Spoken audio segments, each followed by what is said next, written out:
Mr. President, I rise today to draw attention to the pernicious and malign impact that the Iranian government and its intrusion into Iraq and Syria is having on regional security, on the condition of people in those two countries, and in the stability and future of that whole region. Today, Iraq is riven by sectarian divides, confronted by the presence of barbaric ISIS terrorists in its north and west, and led by a tragically fragile government. Meanwhile, the oppression of the murderous regime of Bashar al-Assad in Syria has helped create a humanitarian crisis on the scale of nothing we've seen since the Second World War. Iran claims that it wants to be a legitimate contributing member of the international community.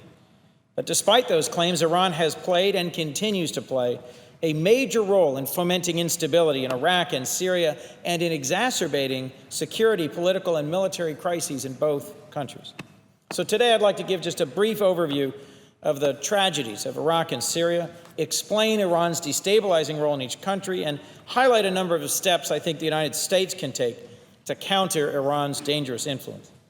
Let's begin with where we are today in Iraq. In recent months, Iraqi and coalition forces have reduced the territorial presence of ISIS in Iraq by roughly 40%.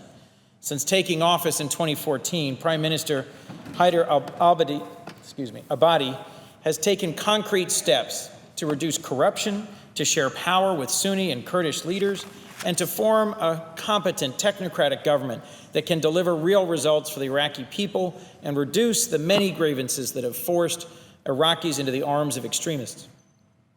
Yet dangerous divides continue to paralyze the Abadi government, hindering Iraq's ability to fight ISIS and to defend against the terrorist attacks that have killed hundreds of people, 200 in last week alone.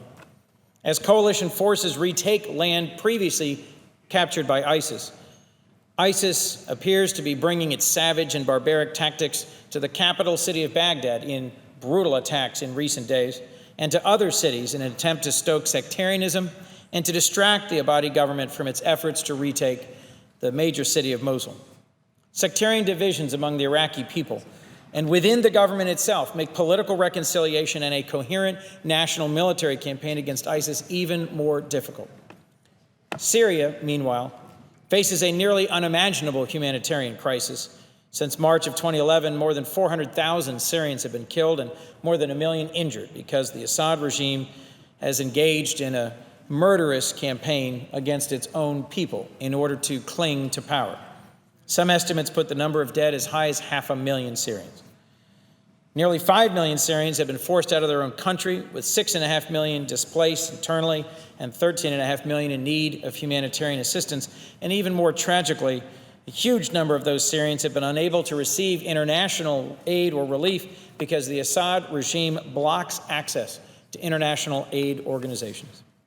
Rather than playing a constructive role in this tortured and difficult region, such as by contributing more meaningfully to the anti-ISIS fight or by moderating conflicting factions, Iran continues to prop up the Assad regime. In fact, without Iran's help, I believe Assad would have likely fallen or come to the table to negotiate peace by now.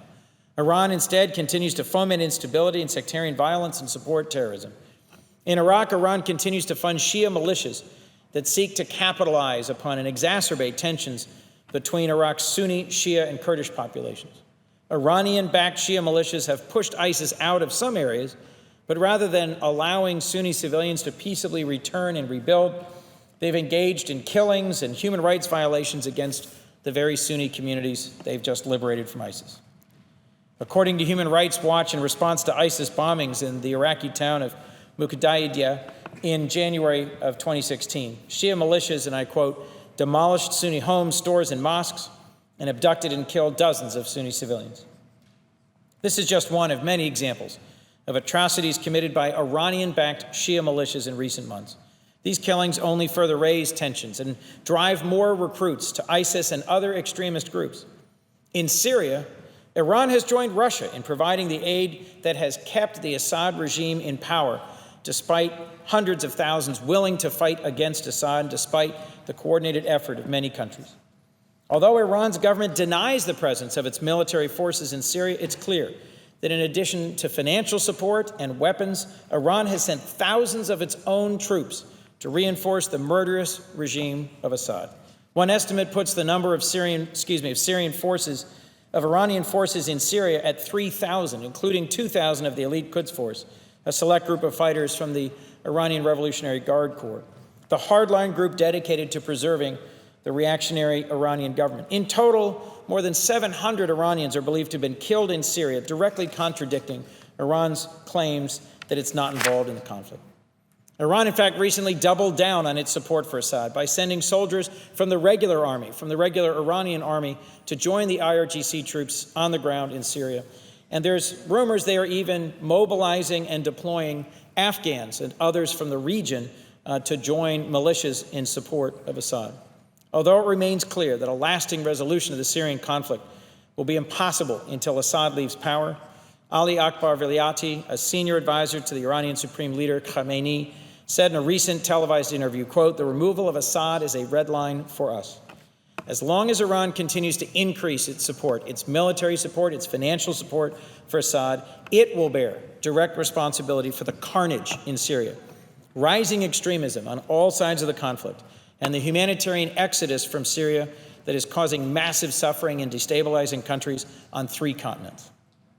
This behavior from Iran is a clear sign the regime is not to be trusted, does not intend to comply with international norms, and deserves close scrutiny and constant pushback from the United States and our allies." So briefly, noting another colleague who stands to speak soon, there's a number of steps the United States and our allies have to take in response. At the very least, to prevent Iran from obtaining the material necessary to advance its nuclear program, we must work with our allies to tightly enforce all 4 corners of the Joint Comprehensive Plan of Action, the nuclear agreement between Iran, the United States, and other world powers. We must continue to work with our allies and their navies to interdict Iran's ongoing illegal weapons shipments to support the Houthis and other of their terrorist proxies in the region, not just in Yemen, but in Gaza, in Bahrain, and in Lebanon.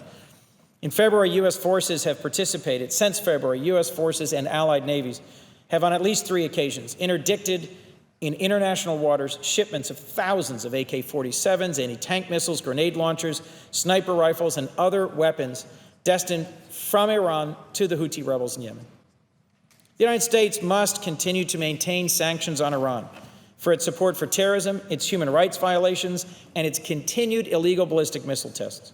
We must be willing to sanction both individuals and entities linked to the IRGC and Iran's continued and illegal ballistic missile program.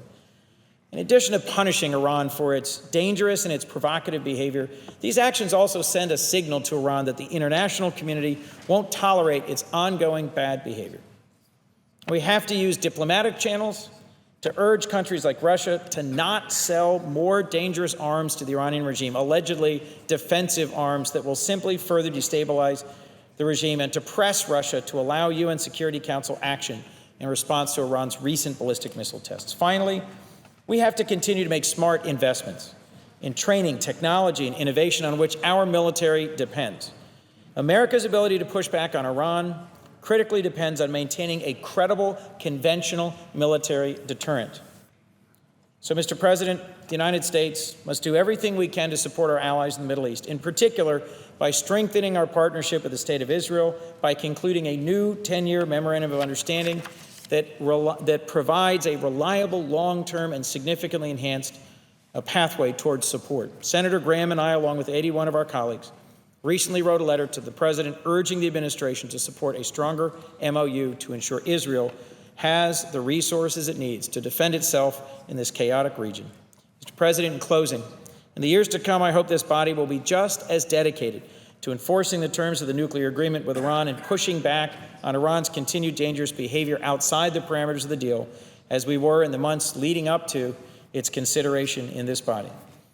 Iran continues to exercise a malign influence on Iraq, on Syria, and the region, and it is our responsibility to use every tool we have to make it clear to Iran that we will contain its bad behavior and we will not tolerate its ongoing actions.